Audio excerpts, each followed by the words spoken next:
Bonjour à tous. Pour le deuxième trimestre consécutif, le nombre d'inscrits à Pôle emploi a augmenté. Une augmentation plus nette encore en Bourgogne-Franche-Comté. Alors doit-on encore rêver à l'inversion de la courbe du chômage? Le gouvernement a-t-il pris les bonnes décisions? On en parle et on en débat ce dimanche matin en direct. Restez avec nous pour Dimanche en politique. À tout de suite.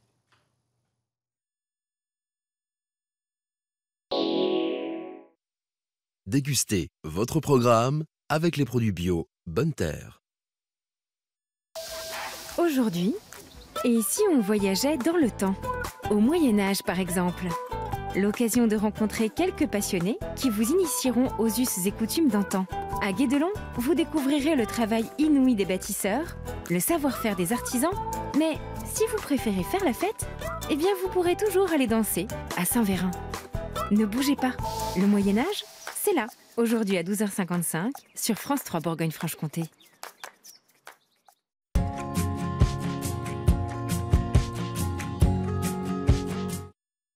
Les prix du gaz ne cessent d'augmenter, plus 28% en 6 mois. Dites stop. Changez pour Eni et bénéficiez de moins 15% sur le prix de votre gaz. Appelez vite le 3294. Eni élu meilleur fournisseur énergétique de l'année.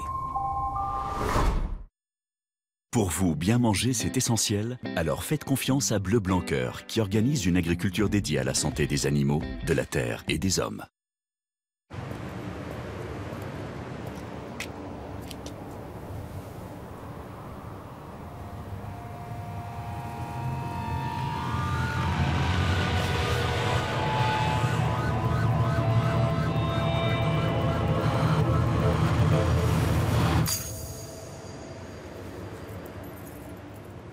Faites confiance aux assurés Aviva, qui recommandent Aviva à 95% à la suite du traitement de leur sinistre auto.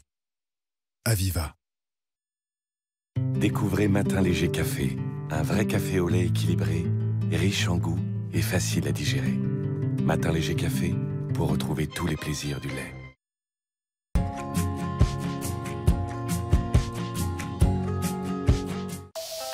Lundi, il y a les Allemands qui imposent un régime tout à fait dingue. Ils divisent le pays. Il n'y a aucun commerce entre les deux zones qu'on autorise. la faim comme véritable arme de guerre. Pour nourrir 80 millions de soldats pendant la Grande Guerre, il a fallu développer l'industrie alimentaire. Certains vont découvrir pour la première fois des boîtes de conserve. En 1914, ça coûte très cher. Il ne sait même pas ouvrir la boîte et comment la faire cuire. Au menu des poilus, lundi après le soir 3, sur France 3 Bourgogne-Franche-Comté. Suivi du légiste des poilus. Une enquête extraordinaire pour identifier le corps du soldat Claude Fournier.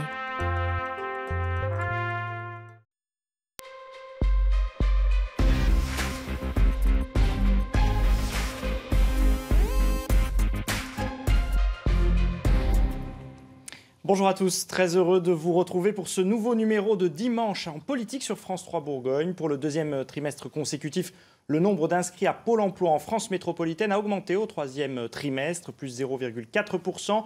En Bourgogne-Franche-Comté, le nombre de demandeurs d'emploi augmente encore plus nettement, plus 1,2%. C'est une mauvaise nouvelle, évidemment, pour le gouvernement qui promet depuis longtemps des lendemains meilleurs sur le front de l'emploi, grâce notamment aux réformes engagées.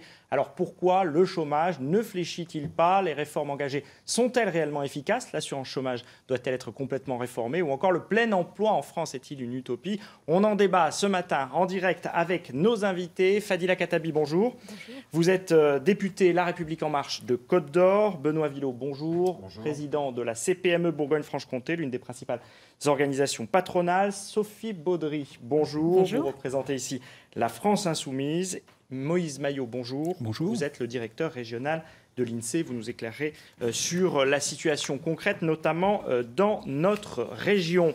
Merci à tous les quatre d'avoir accepté cette invitation. Vous qui nous regardez, vous pouvez bien sûr commenter cette émission avec le hashtag Dimpol Bourgogne. Avant de vous donner la parole, mesdames, messieurs, je vous propose quelques données en chiffres qui devraient éclairer notre débat. C'est avec Michel Perrier. C'est une mauvaise nouvelle pour le gouvernement. Au troisième trimestre, 0,4% de chômeurs en plus, soit 16 400 demandeurs d'emploi supplémentaires. Après une baisse au début du quinquennat de 3 750 000 à 3 690 000 pour les chômeurs de catégorie A, ceux qui ne travaillent pas du tout, c'est le deuxième trimestre consécutif de hausse depuis le début de l'année. C'est un paradoxe. Si les créations d'emplois ont enregistré un record cet été, les chômeurs ont du mal à en bénéficier et à retrouver du travail. Plus de 2 millions de contrats de travail ont été signés entre juillet et septembre. Mais le nombre de demandeurs d'emploi longue durée, ceux qui sont inscrits depuis plus d'1 an, n'a cessé de progresser. 6,4% de plus depuis septembre 2017. Ils sont 2,8 millions aujourd'hui. Malgré cette hausse, le gouvernement affiche son optimisme et confirme l'objectif d'un taux de chômage ramené à 7% à la fin du quinquennat. Alors Fadila Khattabi, est-ce que cette inversion de la courbe du chômage qu'on attend finalement toujours, ces difficultés en matière d'emploi, c'est le premier échec de votre majorité, de votre gouvernement et finalement d'Emmanuel Macron ? Je ne parlerai pas pour ma part d'échec. Nous ne sommes élus que depuis 1 an et demi. Sur 1 an et demi, il y a eu un travail considérable de fait, notamment le vote de 3 lois. La loi travail, les ordonnances pour ramener de la confiance, libérer les énergies, renforcer le dialogue. Alors ça fait déjà 1 an que c'est en place. Mais qui donne quand même des résultats dans la mesure où le nombre de contrats en CDI a augmenté sur l'année de 10%. Donc je parle sous couvert bien sûr de monsieur, mais de 10%, ce qui est tout à fait nouveau. Tout à fait nouveau. Il y a eu ensuite la loi sur la formation professionnelle, pour la liberté de choisir son avenir professionnel, qui prévoit un plan massif de formation, un investissement dans les ressources humaines de 15 milliards pour former 1 million de demandeurs d'emploi et 1 million de jeunes. Donc rien que pour la Bourgogne-Franche-Comté, on a reçu la ministre du Travail au mois d'avril qui a contractualisé avec l'État donc à hauteur de 26 millions d'euros pour l'année 2018. Il y en aura autant l'année prochaine. Et enfin, en septembre, nous avons voté une loi en première lecture à l'Assemblée nationale, la loi Pacte, plan d'action pour la croissance et la transformation des entreprises, dont l'objectif est de faire grandir nos entreprises, notamment le nombre d'entreprises de taille intermédiaire, et surtout de partir à la conquête aussi de marchés à l'export, de développer aussi, de faire en sorte que les entreprises puissent effectivement partir à la conquête donc, de nouveaux marchés. Benoît Villot, est-ce que les entrepreneurs trouvent leur compte dans les réformes que vient d'énoncer Fadila Khattabi, en sachant que, visiblement, il y a encore un gros souci d'emploi en France? En partie, on soutient certaines mesures de cette loi, d'autres, on s'en est exprimé sur lesquelles on est un peu plus circonspect. On fait attention à ce qui pourrait poindre également dans les effets non mesurés de cette loi. Pour revenir à l'emploi, parce que c'est le sujet, hein, effectivement, tout n'est pas noir. Il y a 2 trimestres de hausse, après une baisse quand même importante qui a eu lieu en début de quinquennat.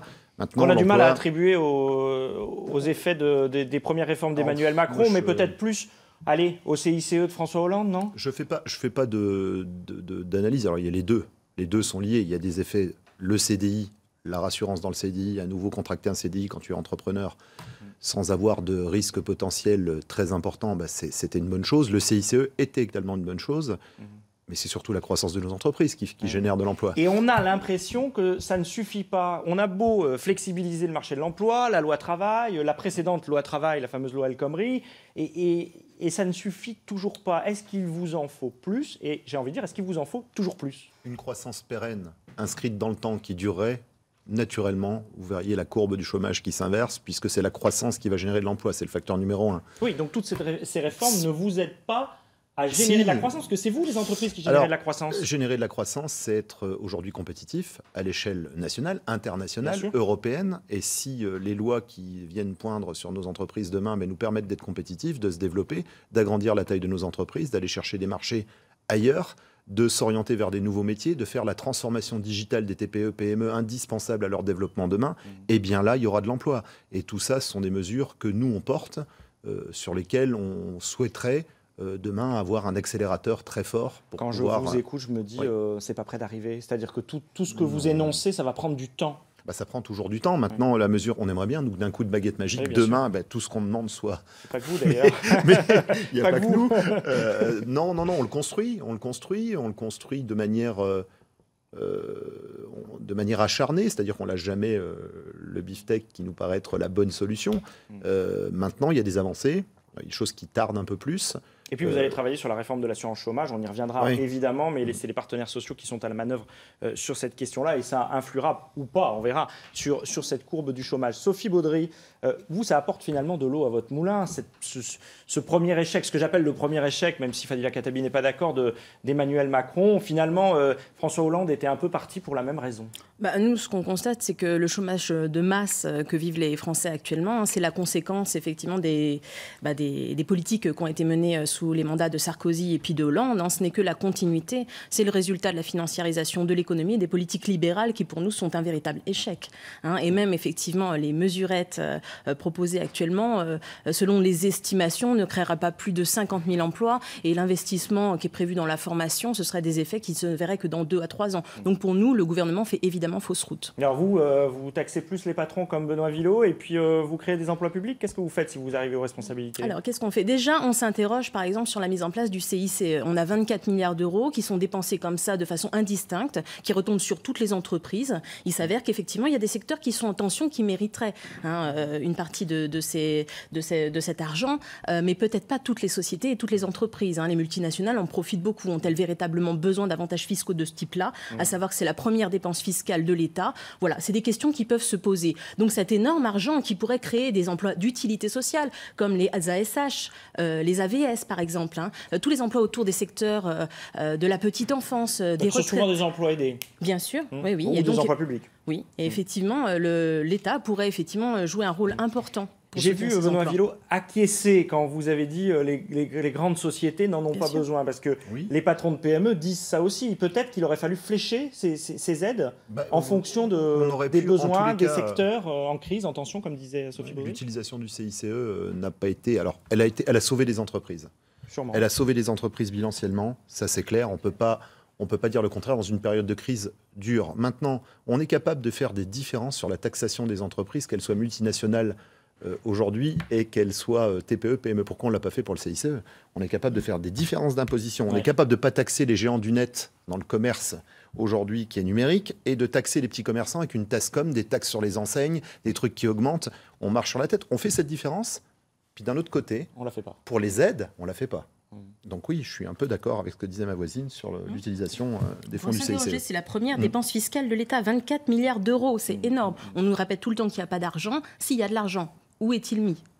C'est la question. Fadila Khattabi, puis ensuite je donnerai la parole à Moïse Maillot pour comprendre un petit peu ce qui se passe. Je souscris à ce qui vient d'être dit, effectivement, mais le CICE avait quand même donné certains fruits positifs, et nous, on l'a facilité, effectivement, avec une baisse des charges claires et pas avec, en fonction du chiffre d'affaires, N-1, etc. Donc les entreprises demandaient plus de simplification. Après, je vous le dis franchement, nous ferons de toute façon l'évaluation des mesures que nous votons actuellement. On fera une évaluation des ordonnances, on fera une évaluation de la loi sur la formation professionnelle, tout comme nous ferons une évaluation sur la loi Pacte. Parce que c'est important, le rôle aussi du député aujourd'hui... C'est pas de dépenser de l'argent inconsidérément... C'est aussi d'évaluer et de voir effectivement... Si ça marche pas, on arrête, quoi. Voilà. Ou alors on peut amender. Il y a des évaluations qui ont été faites. Quand même, je rappelle des études du CNRS et de France Stratégie qui ont évalué que pour 24 milliards d'euros, il y a eu 100 000 emplois qui ont été créés, ce qui revient à 200 000 euros par emploi. Oui.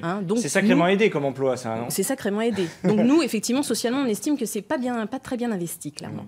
Moïse Maillot, qu'est-ce qui fait qu'on n'arrive pas à cette fameuse inversion de la courbe du chômage? Même si je sais que vous allez me dire que sur un an, le chômage a baissé, et c'est vrai, mais on voit bien que ça remonte de temps en temps, qu'il y a d'autres facteurs qui entrent en considération, et peut-être qu'évidemment la croissance n'y est pas pour rien. La croissance atone. Alors, juste d'abord, j'aimerais bien revenir sur la définition du chômage au sens du Bureau international du travail. Être chômeur, cela veut dire ne pas avoir travaillé, ne serait-ce une heure pendant la semaine de référence. Ça veut dire être disponible dans les 15 jours pour prendre un emploi. Et enfin, faire acte de recherche active d'emploi. L'inscription à Pôle emploi n'étant pas en tant que telle une recherche active d'emploi. Les chiffres que j'ai donnés sont ceux de Pôle emploi, et ils concernent les chômeurs de catégorie A. Oui. Alors, ça se ressemble. Conceptuellement, c'est à peu près... conceptuellement, ça se ressemble, mais il y a une différence tout de même parce que tous les chômeurs ne sont pas inscrits à Pôle emploi.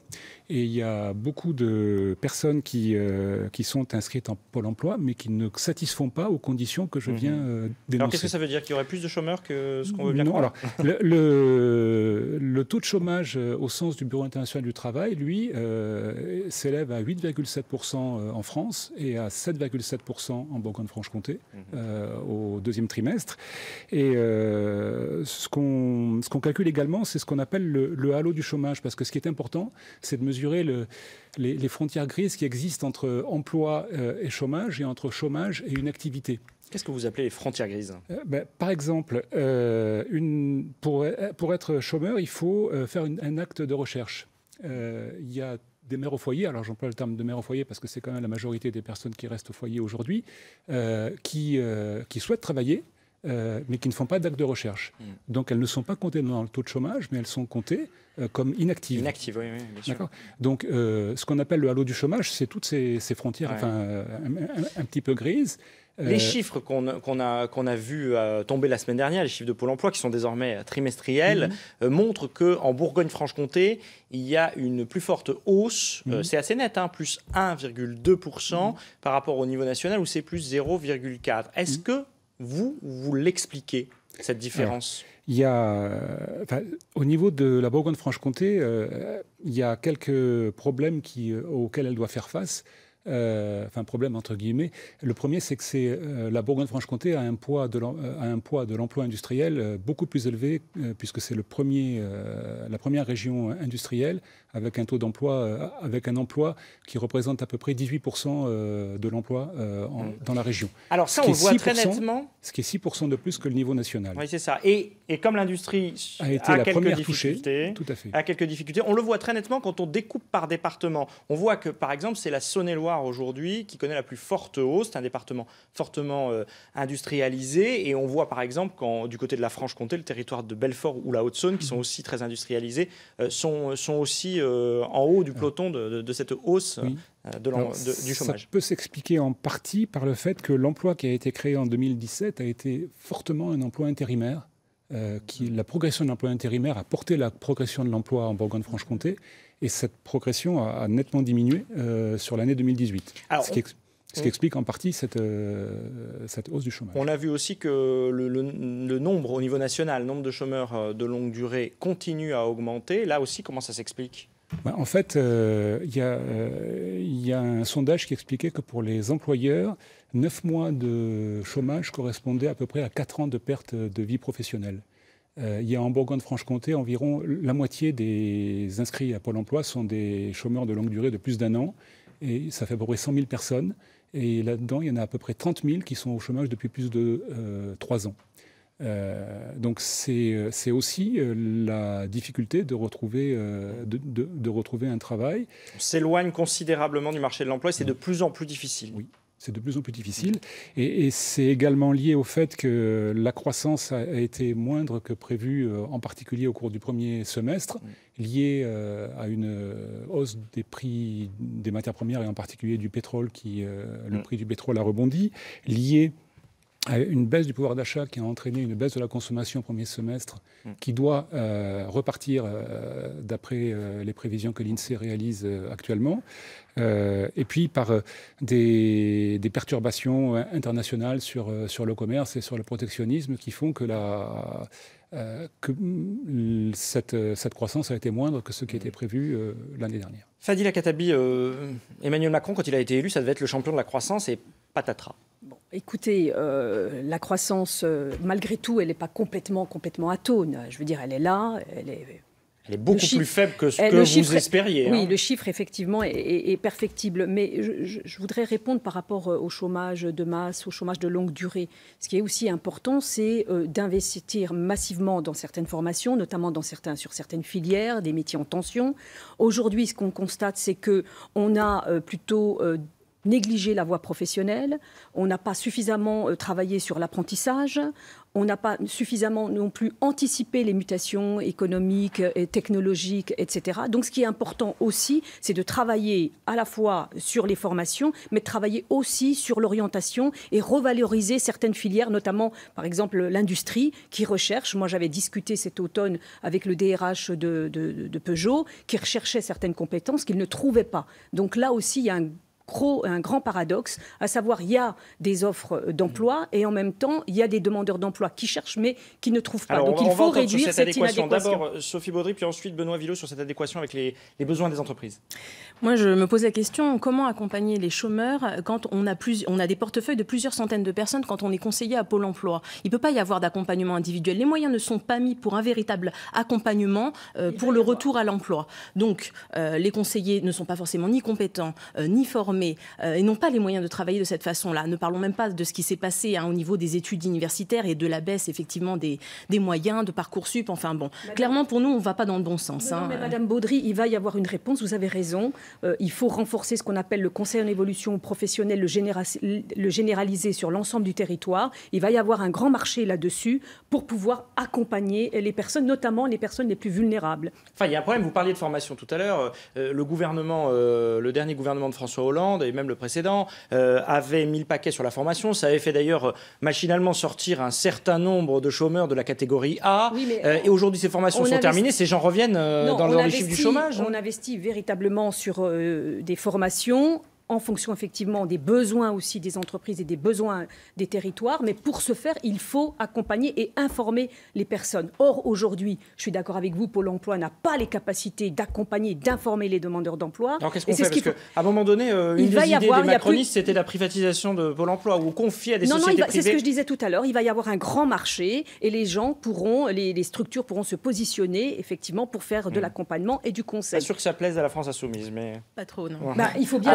peut-être plus. Quand on voit le marché de la haute placement, on se dit qu'il a de beaux jours devant lui encore. Écoutez, aujourd'hui, en tout cas, les prescripteurs traditionnels, ce qu'on appelle les Big Five, les 5, Cap Emploi, Pôle emploi, Mission locale, etc., n'ont pas suffisamment de moyens pour pouvoir répondre aux besoins. Et quand on est en face d'un chômage de masse, je crois qu'il est important d'accompagner notamment les plus vulnérables. Parce que c'est bien beau, effectivement, quand on a un panel de formation, encore faut-il pouvoir construire son projet professionnel et le construire sur la durée et de pouvoir aussi connaître les besoins sur un territoire. Or, beaucoup de personnes, sauf que l'énergie des conseillers de Pôle emploi et de Pôle emploi est plutôt orientée vers le contrôle des chômeurs et leur stigmatisation. Pas du tout. Vous voulez dire que vous regrettez la fusion des ACDIC avec l'ANPE, c'est ça un peu en quelque sorte. Benoît Villot, Fadila Khattabi parlait d'adéquation entre les besoins des entreprises, le fameux marché de l'emploi et la formation. Est-ce que pour vous c'est un problème et qu'est-ce que vous préconisez pour essayer de trouver des solutions? Oui, c'est un problème parce que quand on parle de chômage, du chômage qui augmente et qu'on voit qu'en même temps en France, il y a 250 000 offres d'emploi non pourvues par an et qu'à l'échelle locale, on a rien qu'autour de mon conseil d'administration à la CPME de Côte d'Or, je ne vais même pas aller en Bourgogne-Franche-Comté où le problème numéro 1 des chefs d'entreprise, c'est le recrutement. Et on se dit qu'il y a quelque chose qui ne fonctionne pas forcément bien entre l'adéquation des gens qui recherchent de l'emploi et les emplois proposés. Et vous, qu'est-ce que vous pouvez faire pour ça? Nous, ce qu'on peut faire, c'est évidemment donner une cartographie, qu'on nous écoute sur les emplois qui sont les métiers en tension. On les communique. On le faisait par l'intermédiaire d'une information qu'on faisait avec l'ordre des experts comptables régulièrement, où on donnait les métiers qui embauchent. On va peut-être devoir communiquer. Il y a les métiers industriels, les métiers du second œuvre, du bâtiment qui ont des grosses difficultés. Le travaux publics, c'est un peu différent puisqu'eux sont organisés pour effectivement répondre à leurs demandes par des centres de formation qu'ils ont sous leur égide. Ensuite, les métiers de bouche, on connaît la difficulté des métiers de bouche, restauration, hôtellerie, mais plus loin, des métiers de bouche qui sont des métiers ancestraux, comme la boucherie, la poissonnerie, les métiers plus traditionnels. Est-ce qu'on fait, comme le préconise Emmanuel Macron, est-ce qu'on dit à un horticulteur d'aller faire le serveur dans un restaurant en traversant la rue, par exemple? Est-ce que ces gens-là qui ont été formés pour un métier doivent dire OK, je change? C'est pas ce qu'on est en train de dire. Et nous, d'ailleurs, le chef d'entreprise qui reçoit un horticulteur qui arrive dans un restaurant, il va peut-être pas forcément le prendre puisqu'il n'a pas la formation, il y a quand même une formation pour ces métiers. On ne devient pas d'horticulteur, restaurateur. Enfin, ça vous a surpris, vous aussi, ce genre de propos? Oui, c'est complètement idiot. J'ai trouvé ça complètement idiot, cette remarque. Et c'est vraiment un raccourci qui est inutile. Et là, on parle de stigmatisation, on le fait. C'est un peu aussi ce que vous dites quand vous dites il y a des emplois non pourvus. C'est ça que voulait dire Emmanuel Macron. Mais s'il y a des emplois non pourvus, il faut emmener les gens plus tôt vers une formation sur les secteurs qui embauchent. C'est là où je parle de cartographie de l'emploi, c'est que demain, on puisse avoir une vraie visibilité des métiers qui vont embaucher demain et former les jeunes ou les moins jeunes, parce que la formation des seniors pour une reconversion, il y a des seniors qui sont de plus en plus touchés par cette difficulté d'emploi. Eh bien, les entreprises qui embauchent, pas dans tous les secteurs, les entreprises qui embauchent plus, il y a des métiers qui sont finis, cela aussi, il faut en avoir conscience, qu'on continue à former. Vous avez cartographié en disant à l'éducation nationale et au lieu de formation, arrêtez de former ces métiers-là. Mais il y a les métiers qui se digitalisent le plus, vous savez, on remplace la plus-value humaine par une machine, finalement, par une intelligence artificielle. Arrêtons d'envoyer ces gens-là dans des filières qui n'embauchent plus, et puis revenons à des métiers qui sont créateurs d'emplois. Sophie Baudry. Oui, moi je reviens sur le constat de dire, voilà, il y a des offres d'emploi, mais elles ne sont pas pourvues. Il s'avère qu'on est dans un contexte... C'est vrai. On est dans un contexte de pénurie d'emplois.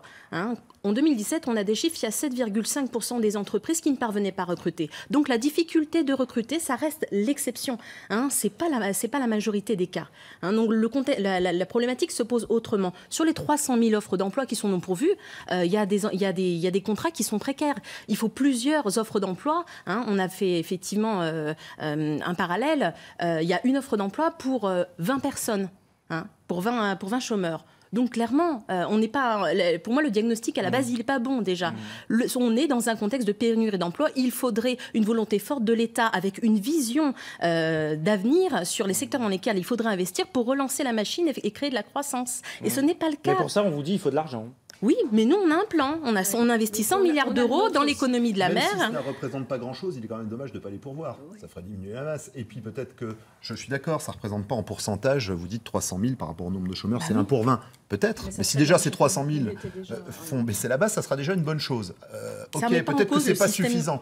Non, mais je crois qu'il y a aussi un problème sur certaines filières, elles sont en mal d'image. C'est vrai que certains emplois, dans la restauration, moi je suis désolée, j'avais un métier, considéré, mal payé, etc., ça ne donne pas forcément très envie. Et puis les jeunes, il faut les informer. Moi, personnellement, j'ai quand même été enseignante dans un CFA où on avait des jeunes qui venaient, par exemple, dans la restauration hôtellerie. Ils venaient, mais au bout de 4 mois, il y avait une rupture. Ils étaient découragés. Donc là, il y a aussi un travail d'information à faire auprès de ce public-là. Et une responsabilité des chefs d'entreprise. Oui, bien sûr, leur expliquer effectivement que ces jeunes vont devoir travailler quand les autres, effectivement, leurs camarades vont s'amuser, vont avoir des loisirs. On travaille le week-end, on travaille les jours fériés, etc. Et peut-être aussi se poser la question aussi de la rémunération. Donc, il y a tout ce travail à faire. Mais moi, je vois, au niveau de la restauration, quand on me dit souvent « Oh, c'est en mal d'image », oui, mais il reste quand même, ce métier, par exemple, reste attractif pour de nombreux jeunes. Et puis aussi, revaloriser la voie professionnelle, revaloriser l'apprentissage. On a aussi sacrifié un grand nombre de ces métiers. Fin des emplois aidés, je pose la question aussi à Moïse Maillot, ça a plombé un peu vos chiffres non, en matière d'emploi? Non, pas du tout, parce que nous, l'objectif, c'est de créer, d'investir dans la formation, mais sur de vrais emplois. L'emploi aidé aujourd'hui... Quand vous dites aux AVS, etc., que ce ne sont pas de vrais emplois... Non, mais c'est pas ça. C'est-à-dire qu'il faut effectivement des emplois aidés parce que il y a certaines personnes qui en ont besoin pour répondre à la demande sociale, répondre aussi au monde associatif, je ne dis pas le contraire. Donc on en a... Dans le budget de 2019, il y en a 100 000 qui sont effectivement au budget et 45 000 effectivement à AESH pour accompagner les enfants en situation d'handicap ou les personnes en situation de handicap. Donc 145 000. Donc j'allais dire à la louche, c'est pratiquement le chiffre de l'an dernier. Je ne dis pas qu'il n'en faut pas, il en faut. Mais en même temps, il y a le plan d'investissement compétences, 3 milliards qui sont prévus dans le budget de 2019. Je vous coupe parce qu'il nous reste 2 minutes d'émission. J'ai envie de faire un petit tour de table avec vous, Moïse Maillot. S'il y avait une priorité pour vous en matière d'emploi, non pas pour arriver au plein emploi, mais enfin, en tous les cas, qu'est-ce qu'il faudrait faire ? Je pense qu'aujourd'hui, l'accès au plein emploi serait plutôt difficile. Par contre, toutes les mesures qui ont lieu sur l'adéquation entre la formation initiale et l'emploi est extrêmement importante pour les années qui viennent, en particulier parce que ce qui va arriver, c'est qu'on va avoir sur le marché du travail vont se présenter des personnes nées dans les années 2000 avec un baby-boom en France et puis en particulier en Bourgogne-Franche-Comté qui vont venir sur le marché du travail maintenant. Sophie Baudry, même question. Eh bien, nous, on est pour partager le temps de travail, c'est une réalité. Donc, on veut revenir aux 35 heures, on veut la retraite à 60 ans, on veut construire un système de production écosocialiste sites au service de la transition énergétique, de l'économie de la mer, la restauration des services publics, ça serait plus 400 000 emplois. On a budgété, chiffré toutes ces choses-là. On est prêt à les mettre en œuvre. Benoît Villot, votre priorité? La priorité pour l'emploi, la croissance des entreprises, l'allègement de la fiscalité des entreprises, la compétitivité de nos entreprises, la prise de marché de nos entreprises qui va générer naturellement de l'emploi. Donc pour nous, il n'y a même pas débat. Falila Khattabi. Je voudrais déjà dire à Madame Baudry 30 secondes. Que les 35 heures n'ont pas été abolies, contrairement à ce que vous dites. Et puis, c'est surtout un grand investissement dans les ressources humaines et faire grandir aussi nos entreprises. Merci à tous les quatre d'avoir accepté cette invitation ce dimanche matin et de débattre en direct. Merci à vous de nous avoir suivis. Dans un instant, un point sur l'actualité régionale avec Elsa Bezin. Suivi de la partie nationale de Dimanche en politique, Francis Letellier reçoit Yannick Jadot, tête de liste d'Europe Écologie Les Verts aux élections européennes. Bon dimanche à tous sur France 3.